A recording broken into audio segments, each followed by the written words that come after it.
எதுவும் தேவையில்லை, நீ மட்டும் போதும். கண்ணில் வைத்து காத்திருப்பேன் என்னவனாலும். உன்னெதிரில் நான் இருக்கும் ஒவ்வொரு நாளும்.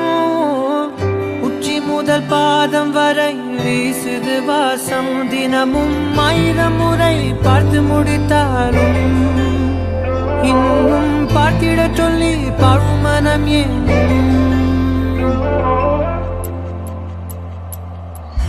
தாரம்